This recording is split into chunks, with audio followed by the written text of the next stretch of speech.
Zion Montgomery stayed late in his office, as he did at least 3 times a week. Through the huge windows of his office on the 24th floor, there was an impressive view of Cleveland at night.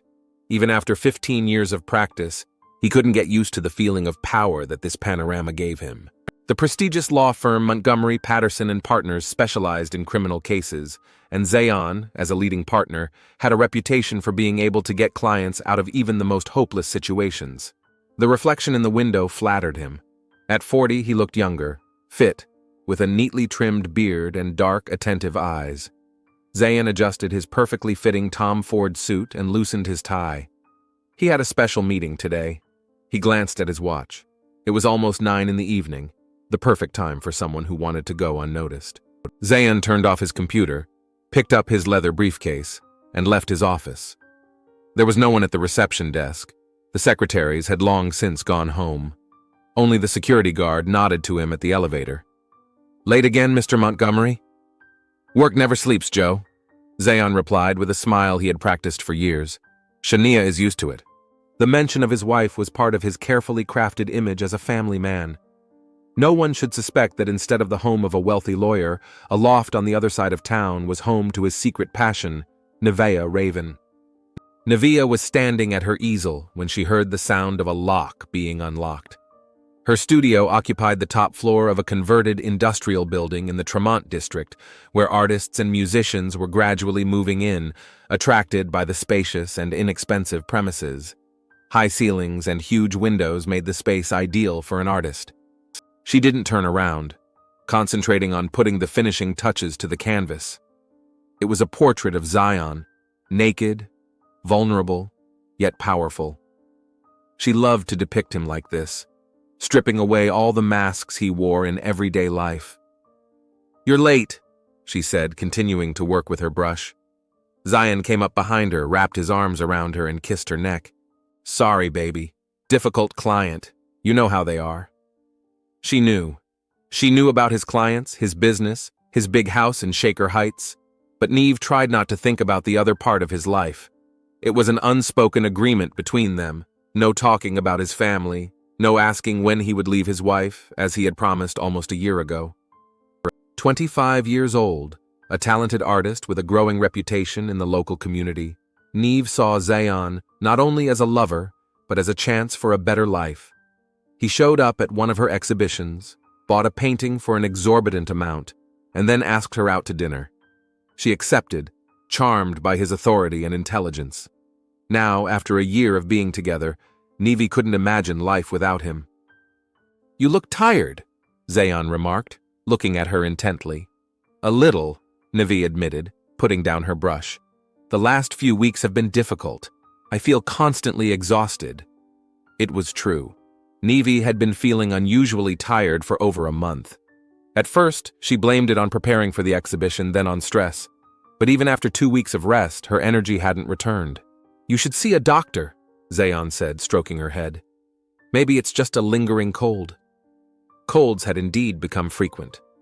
She had had 3 in the last 2 months, the last one accompanied by a strange rash that had not yet completely disappeared. "I made an appointment for tomorrow," Nevaeh replied, turning to him. "Probably just springtime vitamin deficiency, nothing serious." "Smart girl." Zion smiled and kissed her forehead. "Now I've brought us dinner from your favorite Thai restaurant. Let's eat and watch that movie you wanted to see?"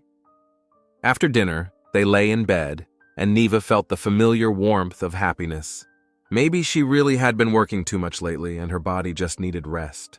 Zion snored peacefully beside her, and she stared at the ceiling and imagined how they would live together one day, officially, without secrets or unspoken words. When Nevaeh entered Dr. Mitchell's office the next day, she was only slightly annoyed at having to spend time with doctors instead of preparing for a new exhibition. Dr. Mitchell had been working with her for several years, a calm, middle-aged man with a penetrating gaze. "Neve, it's good to see you, although I would have preferred under different circumstances," he said, pointing to a chair across from his desk. "How are you feeling today?" "Same as always," Neve shrugged. "Constant fatigue, weakness. The rash is almost gone, but here," she pointed to her neck, "you can still see it." The doctor nodded, studying her closely. We got your test results, Nevi, and I don't have the best news. The next 20 minutes turned into a surreal nightmare for Nevi. The words positive result, HIV, additional tests, and antiretroviral therapy sounded like they were coming from another world, a world that had nothing to do with her. It had to be a mistake. It can't be her. Are you sure? Her voice sounded too calm, not matching the chaos inside her. Maybe it's a lab mistake? We'll run the tests again, of course. Dr. Mitchell looked at her sympathetically. But false positives are extremely rare with the method we use. You need to prepare yourself for the fact that the diagnosis will most likely be confirmed. But how? I haven't, Neva faltered. I've only had one partner in the last 2 years. The doctor didn't comment on this remark, instead continuing to explain about viral load, CD4 cells, and modern treatment methods. Nevi tried to listen, but his words reached her as if through a thick veil of water.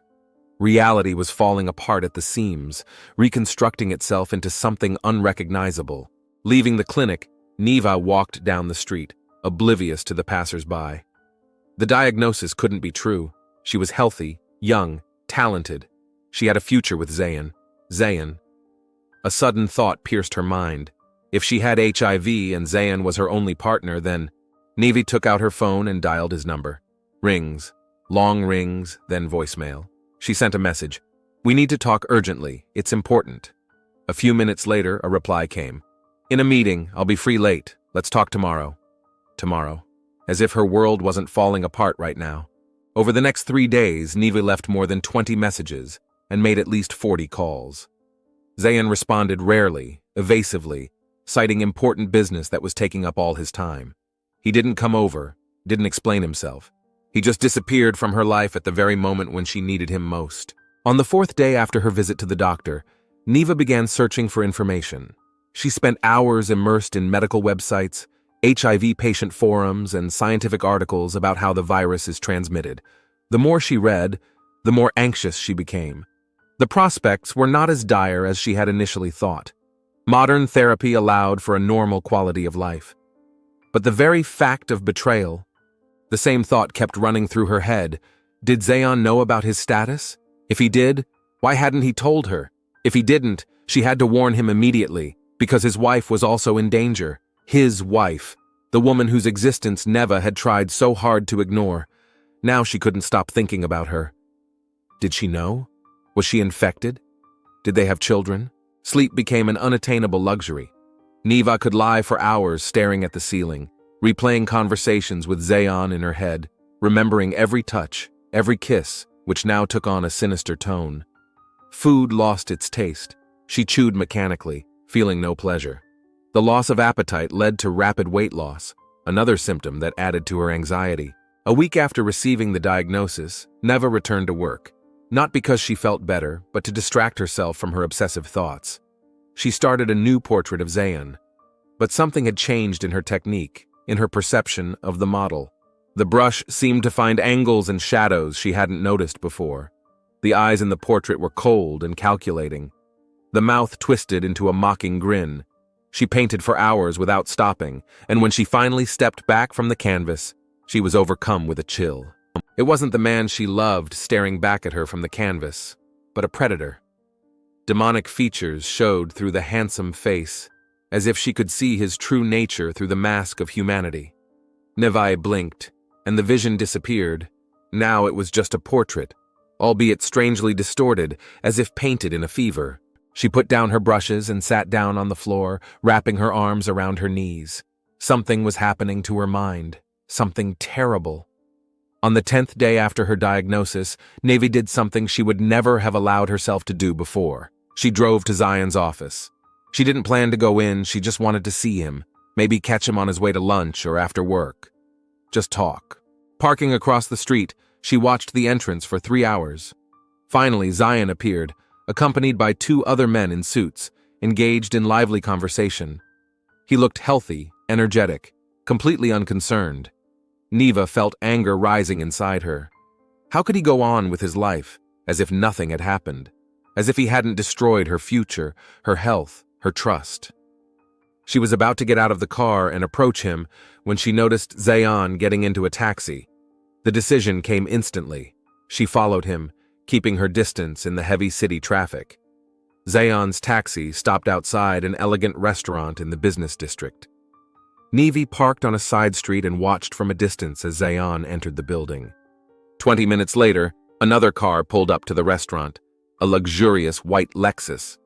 A tall woman with impeccable posture stepped out, dressed in a strict business suit. Even from a distance, Nevi could appreciate her elegance and confidence. The woman entered the restaurant, and through the glass doors, Neva saw Zion stand up to greet her, kiss her on the cheek, and pull out a chair. Shania. It had to be her. The wife Neve had tried so hard not to think about. The wife Zion supposedly didn't love. The wife he supposedly only stayed with for social status and the children. The wife with whom he nevertheless spent time in expensive restaurants, smiling and holding her hand. The shock of this discovery was no less intense than the diagnosis. All his promises, all his plans for the future, lies. He never intended to leave his wife. Nevia was just entertainment, a temporary adventure. And now she was sick, possibly dying. Neva returned to her studio late in the evening with a headache and a new feeling, a crystal-clear sense of purpose. She began a new series of works. This time they were not portraits, but abstract compositions filled with rage and pain.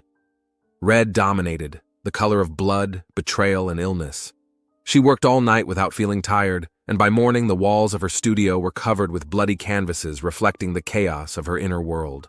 In one of the paintings, without even realizing what she was doing, she drew a family, a man, a woman, and 2 children. Their figures were sketchy but recognizable, and above them was a huge, threatening shadow with red eyes. It was her, Neva, bringing retribution. Neva's small black notebook was filled with frightening methodical entries. 6 in the morning, Zion goes out for a run. 7:30, he returns home. 8:15, he leaves for work in his black BMW. Shania leaves at 9, takes the children to school, then drives to the pharmaceutical company office. The children, a boy and a girl, about 10 and 12 years old, return home at 4 in the afternoon with a dark-skinned woman, probably a nanny. On Fridays, the family usually has dinner at a restaurant. On Saturday mornings, they have breakfast at a cafe on the corner of their street. And on Sundays, they go to church, then have lunch at home. 2 weeks of continuous surveillance turned Neva into a living shadow. She knew every move the Montgomery family made, every habit, every deviation from their routine. Her own life had come to a standstill. The exhibition had been postponed indefinitely, and her friends received short messages with apologies and promises to meet later. Only one thing mattered: understanding the extent of Zion's betrayal. Neva's physical condition continued to deteriorate. Chronic fatigue was compounded by night sweats, periodic fever, and a constant headache. Repeated tests confirmed the initial diagnosis: HIV, already in the acute phase. Dr. Mitchell insisted on starting treatment immediately, but Nevi kept putting it off. "You're playing with time," he said during his last visit. "Modern drugs are effective, but the sooner you start treatment, the better the prognosis." Neva nodded and took the prescriptions, which she then put in her desk drawer without filling them out. Something inside her resisted treatment. She had to figure everything out first, understand Zion's motives, find out the truth. The truth. That word haunted her everywhere now. It whispered in her ears when she tried to sleep. It pulsed in her temples as she watched Zion's perfect life from afar. And then the voices started. At first, it was a barely audible murmur, words that could have been a figment of her imagination or sounds from the street. But gradually they became clearer. "He knew," they whispered as Neve watched Zion kiss his wife before leaving for work. "He always knew." "It wasn't an accident," the voices insisted as she reread the medical reports. "He did it on purpose." The idea, which had seemed absurd at first, took root in her mind. Zion couldn't have been unaware of his status. A successful, educated man, he must have been regularly tested. And if he knew he was infected and still had unprotected sex with her, then... Neva immersed herself in research. She found dozens of articles about cases of deliberate HIV infection, court reports, victim stories, psychological profiles of the perpetrators. Every new piece of information confirmed her worst fears. Her obsession with the subject took over everything else. The walls of her studio were now covered with printouts of articles, notes, and photos of Zion taken during surveillance. She stopped answering calls and messages from her few remaining friends, cutting herself off completely from the outside world. Art, the only constant in her life, also changed. Neva now worked only at night, when the voices were most intrusive. Her new paintings frightened even her. The Deadly Love series consisted of canvases saturated with red and black tones, depicting distorted human figures entangled in agonizing embraces. Each painting featured symbols of disease, red threads entwining bodies, penetrating the skin like a virus invading cells. The central painting depicted a man with Zion's face surrounded by female figures. They were all connected by thin red threads emanating from the man. They all had the same expression of horror and despair on their faces. Realizing that she was losing control of herself, Nevaeh decided to seek help. Dr. Bryce, the psychiatrist she had made an appointment with, had a reputation as a specialist in crisis situations. The office, with its soft lighting and comfortable chairs, was designed to encourage openness, but Neva felt uncomfortable under the doctor's attentive gaze. "Tell me what's bothering you," Dr. Bryce suggested after a few minutes of general questions. Neva was about to tell him the whole story about Zion, the diagnosis, the betrayal, but something stopped her. The voices that usually never fell silent were now warning her insistently, "Don't tell him. He won't believe you. He'll take Zion's side." "I've been having trouble sleeping," Nevaeh finally said, "and I've lost my appetite. I think it's stress from the upcoming exhibition." She told only part of the truth, about her anxiety, insomnia, and obsessive thoughts. But she didn't mention the voices, the surveillance, or her suspicions.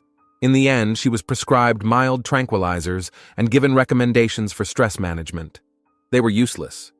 The voices only laughed at the doctor's naivety, and the pills made her feel even more nauseous without providing any relief. Over time, Neva's theory of deliberate infection developed and became more complex. Now she was certain that Zion didn't just know about his status and carelessly put her at risk. No, it was much worse than that. He was doing it deliberately, systematically. "You're not the first," the voices insisted, "and you won't be the last." The thought haunted her day and night. How many other women had Zion infected? She recalled every detail of their relationship, every gesture, every word, and she found confirmation of her theory. His persistent preference for unprotected sex, his periodic disappearances, explained away as work.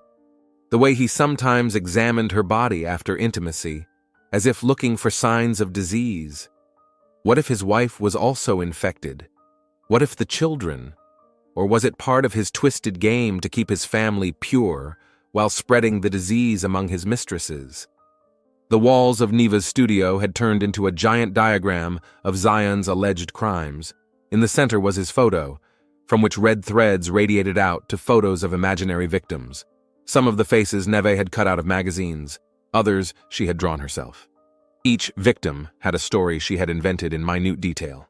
A bartender from a bar that Zion sometimes visited after work, a young intern from his office, a client from a high-profile case 3 years ago. They all seemed to Neve to be part of a big conspiracy that no one but her knew about. She compiled a chronology of the crimes, noting the alleged dates of infection. She constructed theories about how Zion chose his victims and how he ensured their silence. One day, while reading another article about the prosecution of someone for intentionally infecting others with HIV, Neva came across a mention of the punishment. Up to 25 years in prison. 25 years. That was exactly how old she was. "Prison is too lenient," whispered voices. "He deserves more." That same day, Nevaeh headed to a gun shop on the outskirts of town. The process of purchasing a weapon was easier than she had expected. The gun, a compact Glock 9mm, now lay in her desk drawer wrapped in black cloth. The weapon brought a strange sense of calm. Nevaeh had no plans to use it immediately. First, she had to gather all the evidence and be absolutely certain. Somewhere deep inside, a small part of her mind that still retained its rationality resisted the final decision. What if she was wrong? What if Zion really didn't know about his status? What if this was all a monstrous coincidence? These thoughts came less and less often, drowning in a chorus of voices insisting that her theory was correct. But they still existed, holding her back from taking the final step. Weeks passed. Neva's physical condition deteriorated significantly. She lost 15 kilograms, her skin took on an unhealthy grayish tint, and her eyes sunken. She ignored calls and messages from Dr. Mitchell, who insisted on immediate hospitalization. When the fever became so severe that Neva could no longer get out of bed, there was an unexpected change in her mental state. The depression and anxiety that had plagued her all this time suddenly receded, replaced by a strange sense of clarity and purpose. The voices no longer whispered. They spoke clearly and confidently, and now they sounded not with malice, but with an almost religious fervor. "You must stop him," they declared. "Save other women from his poison." Now Neve saw her mission very clearly. She had to do more than punish Zion for what he had done to her. She had to prevent further crimes and protect the innocent from being infected. "It is your duty," the voices said. "It is your destiny." The certainty that she was right, that her mission was sacred, gave Neve strength. She began to eat to stay in shape. She no longer followed Zion around constantly. There was no need. She already knew his schedule by heart. Instead, she planned, prepared, and waited for the right moment. The end came on a rainy Tuesday when Nevaeh, sitting in a small cafe near Zion's office, noticed him entering the establishment. She was about to leave to avoid meeting him, but something made her stay, hidden behind a newspaper in the far corner. Zion took a table by the window. He ordered coffee while looking at something on his phone. 10 minutes later, a young woman entered the cafe, slender, attractive, and clearly nervous. She looked around hesitantly, then, seeing Zion, smiled and headed toward his table. Nevi couldn't hear their conversation, but their body language spoke for itself. Zion's light touches on his companion's arm, the way he leaned toward her, the intimate smile that Nevi knew all too well. "A new victim," the voices said in unison. "He started hunting." At that moment, all her doubts vanished. A familiar scenario was unfolding before her. Zion was choosing a new victim, charming her, preparing her for infection. This couldn't go on. That night, Nevi prepared carefully. She put on dark clothes and gathered her hair under a hat. The gun, safely tucked into her jacket pocket, felt like an extension of her arm. The plan was simple. She knew that the Montgomery family usually ate dinner at home on Tuesdays. Dinner was served at 7. The children went to bed at 9. Zion often worked in his home office until midnight. Neva parked a block away from their house, in a quiet cul-de-sac where her car wouldn't attract attention. She waited until it was dark. Now the voices were silent, replaced by a feeling of complete clarity and calm. Every movement was calculated, every thought crystal clear. At 10 minutes to 8, Neva approached the black front door of the Montgomery house. The lock was primitive, another sign of Zion's carelessness, his confidence in his invulnerability. A soft click, and the door opened. The sounds of lively conversation and laughter came from inside. Nevi moved silently down the hallway, her gun at the ready. She stopped at the dining room door and listened. Shania was talking about her son's school project. Zion laughed, his voice relaxed and happy. The children chimed in, interrupting each other. A normal family, a perfect picture. Fake. Neva took a deep breath and entered the dining room. For a moment, there was complete silence. 4 pairs of eyes stared at her in confusion and fear. Shania froze with a fork in her hand. Zion slowly rose from his chair, his face contorted with shock and incomprehension. "Neva, what are you?" he began. The first bullet hit him in the chest, knocking him to his feet. The second hit him in the head as he lay on the floor. The rest happened as if in slow motion. Shania's screams, the children rushing toward the exit, 3 more shots, methodical, precise, and then silence. Absolute silence, unbroken by any voices for the first time in weeks. Neva lowered the gun and looked around. The dining room, with its expensive furniture and family photos on the walls, now resembled one of her bloody canvases.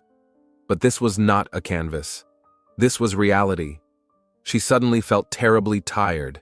The mission was accomplished. Zion would not infect anyone else. She had saved an unknown girl from the cafe and possibly dozens of other potential victims. Neva slowly sank into a chair, still clutching the gun in her hand. A siren sounded in the distance. One of the neighbors must have heard the shots. The police would be here soon. Neva didn't care. She had done what she had to do. Now, she could rest. Detective Hiram Blackwell arrived at the scene 23 minutes after the call came in. Police cars with flashing lights surrounded the elegant mansion in Shaker Heights, and a group of neighbors huddled behind the yellow tape, whispering their theories. Blackwell parked his old Ford behind a patrol car and got out slowly, surveying the area. 20 years on the homicide squad had taught him that first impressions of a crime scene often held the key to solving it. Officer Jameson met him at the front door, pale and clearly shaken. "Detective, this is—" he faltered, searching for words. "This is the worst thing I've seen in 15 years on the job." Blackwell nodded silently. He had seen worse in his career, but he never got used to it. "Who are they?" he asked, putting on latex gloves and shoe covers. "Zion Montgomery, attorney, 40 years old. His wife, Shania, 38. 2 children, Tyrone, 12, and Imani, 10. All died from gunshot wounds." The officer checked his notebook. According to neighbors, they were a model family.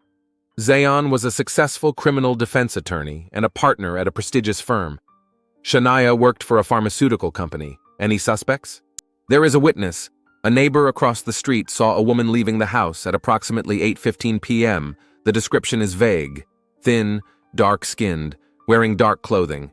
She fled before the first patrol arrived." Blackwell entered the house. The living room looked untouched. Expensive furniture, artwork on the walls, family photos in frames. No signs of a struggle or robbery. He walked further into the dining room, where the picture changed dramatically. Bodies lay in pools of blood, arranged with almost theatrical expressiveness. Zion Montgomery was in the center of the room, face up, with his head and chest shot through.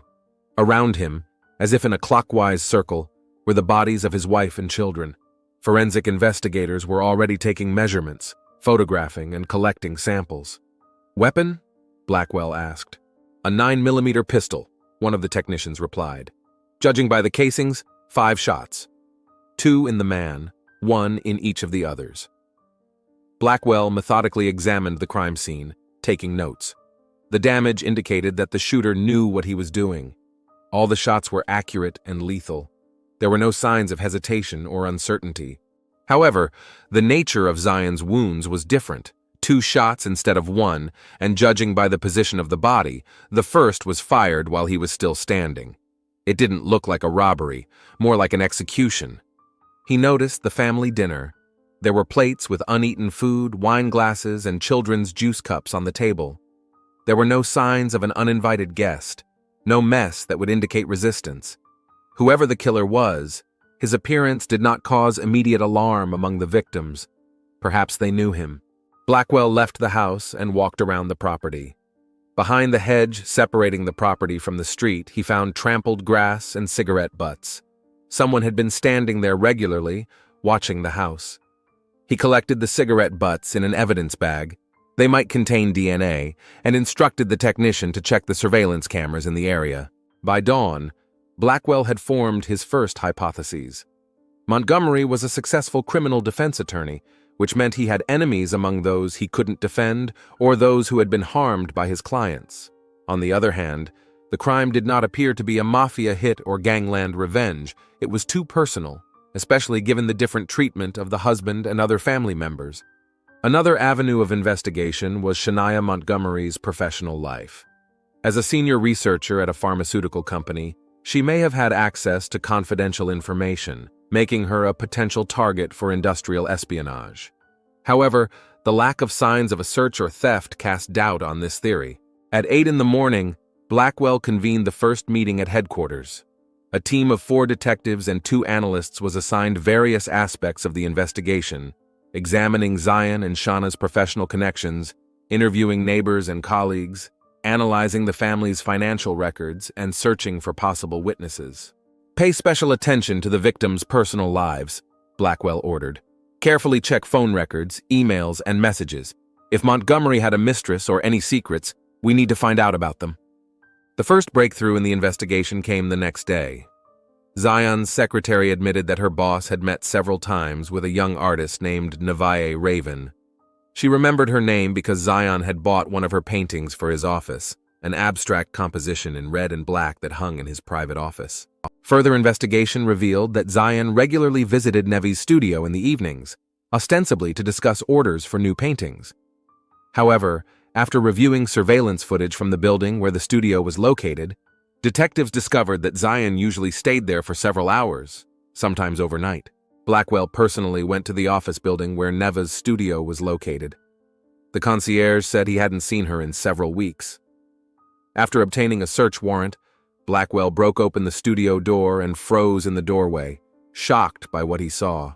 The space, filled with light from huge windows, resembled the lair of a serial killer more than an artist's studio. The walls were covered with photographs of Zion and his family, obviously taken secretly during surveillance. Red threads connected the photographs to newspaper clippings, medical articles about HIV, and printouts of court reports on cases of intentional infection. In the center of the studio stood canvases with unfinished works, gloomy, disturbing paintings, depicting distorted human figures entangled in red threads. One painting caught Blackwell's attention in particular, a man with Zion's features, surrounded by female silhouettes, all connected by blood-red lines. "Whatever's going on here, it's clearly not healthy," commented Blackwell's partner, Sergeant Coleman, studying the notes on the walls. "Looks like she was obsessed with him." "And his family," Blackwell added, pointing to a map with the children's routes to school, Shauna's schedule, and a diagram of the Montgomery house. Among the papers on Neva's desk, the detectives found a medical report dated 6 weeks earlier. It confirmed a positive HIV test result. "There's our motive," Blackwell said quietly. Further investigation revealed the whole story. A check of medical records showed that Zion Montgomery had been diagnosed with HIV more than 3 years ago, but was receiving treatment that made the viral load in his blood undetectable, significantly reducing the risk of transmission. In contrast, Nevi not only did not receive treatment, but also refused therapy despite the persistent recommendations of her doctors. Dr. Mitchell, Neva's attending physician, shared his concerns. She categorically denied the need for treatment. She said she had to understand the truth first. "I warned her about the risks, but she wouldn't listen. On her last visit, her condition had deteriorated significantly, both physically and psychologically." Blackwell decided to bring in a consultant, Dr. Aziza Temple, a forensic psychiatrist specializing in criminal psychology. After reviewing the case files and examining Neva's studio, Dr. Temple presented her conclusion. "We are dealing with progressive psychosis caused by traumatic news and exacerbated by deteriorating physical health," she explained. "A typical progression: denial, anger, the formation of delusional ideas, a search for evidence to support those ideas, and finally, acting on those beliefs." "She really believes that Montgomery intentionally infected her?" Blackwell asked. "Absolutely," Dr. Temple nodded. "What's more, judging by the diagram on the wall, she has convinced herself that Zion was a serial HIV distributor and that he had other victims. In her mind, the murder was not just revenge, but the salvation of potential future victims." Blackwell launched a full-scale search for Nevaeh Raven. Her photo was sent to local media outlets and distributed to patrol officers. Surveillance camera footage traced her car on the night of the murder. An old Toyota Camry was spotted 2 blocks from the Montgomery home. The breakthrough came on the 4th day of the search, when one of the gallery owners reported that Neva had called her the day before, inquiring about an abandoned studio in an old industrial area, a building that had previously belonged to a local art college and was used for summer classes. Blackwell personally led the capture team. The abandoned 3-story red brick building stood surrounded by empty warehouses, an ideal place for someone looking to hide. "Exercise extreme caution," he instructed the team. "The suspect is armed and extremely unstable. Our objective is to take her alive." Before the operation, Blackwell insisted that Dr. Temple be present in case a negotiator familiar with Neva's psychological state was needed. They found her on the top floor, in a spacious room with high ceilings and dusty windows. Neva had set up a makeshift living space there, a mattress on the floor, several boxes of food, a portable electric stove. But most of the space was taken up by dozens of canvases with dark, disturbing images. Neva sat on the floor, leaning against the wall, a gun in her hand. She looked exhausted, emaciated to the point of sickly thinness, with a feverish gleam in her eyes. "Neva Raven?" Blackwell addressed her, stepping forward with his hands raised. "I'm Detective Hiram Blackwell. I want to talk to you." Neva raised the gun, pointing it at the detective, but did not fire. "Are you his friend?" she asked in a hoarse voice. "Do you work for him? For whom, Neva? For Zion?" Blackwell asked cautiously. "Zion is dead. You know that." "He deserved it," she said firmly. "He killed women, slowly, with his poison. I had to stop him." Blackwell signaled to Dr. Temple, who slowly stepped forward. "Nevaeh, my name is Aziza Temple. I'm a doctor. I want to understand what happened to you. Can we talk?" Nevaeh studied the woman suspiciously. "You don't believe me either," she finally said. "No one believes me, but I have proof. I can show you." "We saw your studio, Neva," Dr. Temple said gently. "We saw your paintings, your notes. Tell us your story. We'll listen." It was the right approach. Neva lowered the gun and began to speak, slowly at first, then faster and faster, the words pouring out. She told them about her relationship with Zion, her hopes for the future, her diagnosis, the betrayal, the voices that had revealed the truth to her. He knew he was sick. He infected women on purpose. It was his way of controlling them, of holding on to power. Her voice was confident, without a hint of doubt. "I saw the evidence. I followed him. I saw other victims. I had to stop him before he infected anyone else." Dr. Temple slowly approached her, keeping the conversation going while Blackwell and his team gradually surrounded Neva, ready to act at the first sign of danger. "You feel betrayed," Dr. Temple said. "That's natural. But Neva, we checked Zion's medical records. He knew about his status and was receiving treatment. His viral load was undetectable, which means the risk of transmission was minimal. He may not have known he could infect you." "Lies!" Nevaeh cried, raising her gun again. "He knew! They all know! It's a conspiracy! Doctors, pharmaceutical companies, lawyers, they're all in on it." "What about the children, Neva?" Blackwell asked quietly. "Were the children part of the conspiracy too?" The question seemed to catch her off guard. Neva blinked, showing uncertainty for the first time. "The children?" She lowered her gaze. "I didn't want to. They were just there. I came for him. Only him." "But you killed them all," Blackwell continued, taking another step forward. "Imani was 10 years old, Tyrone was 12. They were innocent children." Neva's face contorted as if she had realized the reality of her actions for the first time. Then her expression hardened again. "It's all his fault. If he hadn't infected me, if he hadn't lied to me, none of this would have happened." Suddenly, she raised the gun to her temple. "I'm going to die anyway. What difference does it make if it's now or in a few months?" Blackwell lunged forward just as Neva pulled the trigger. He managed to hit her hand and the bullet went into the ceiling. They fell to the floor, the gun flew away, and several officers immediately pounced on Nevaeh, subduing her. She did not resist, only repeating over and over like a mantra, "He's to blame. He infected me. He should have died." 3 months later, Blackwell sat in Dr. Temple's office, reviewing the psychiatric evaluation report on Nevaeh Raven. "How is she?" he asked, closing the folder. Dr. Temple sighed. "More stable. The antipsychotics have helped with the delusions and hallucinations.